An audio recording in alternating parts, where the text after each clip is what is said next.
జగన్ కోసం జనం బారులు తీరారు. హెలీప్యాడ్ దగ్గర 10 మందికి అనుమతిస్తాం, అట్లాగే ఇంటి దగ్గరికి ఎంతమందిని అనుమతిస్తాం అని చెప్తే ఆ జగన్ వెనకాల రారు, జగన్ కోసం వచ్చేవాళ్ళు ఉంటారు. అక్కడ హెలీప్యాడ్ దగ్గరికి వీఐపీలు 10 మందే వెళ్తారు, అంతవరకే allowed. At the same time క్రిందటిసారికి మళ్ళీ మీద పడిపోయే పరిస్థితి లేదు, ఆ విధంగా సేఫ్టీ.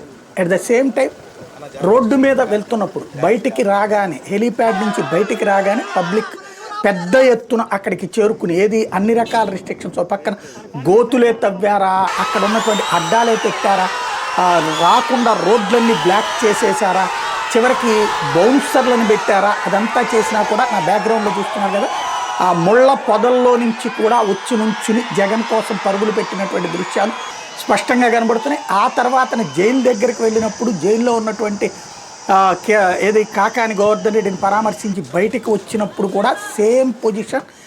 రోడ్డు మీద వెళ్తున్నటువంటి సందర్భంలో పెద్ద ఎత్తున మొబిలైజ్ అయిపోయారు. ఇక్కడ ఎవరు తరలించింది లేదు, తోసుకొచ్చింది లేదు, తీసుకొచ్చింది లేదు, జనమే వచ్చినటువంటి. తద్వారా జగన్కి జనాదరణను తగ్గించడానికి లేదా జగన్ వచ్చేటప్పుడు జనాన్ని ఆపడానికి చేసే ప్రయత్నాలు అయితే విఫలమవుతున్నాయి అనడానికి సాక్ష్యం.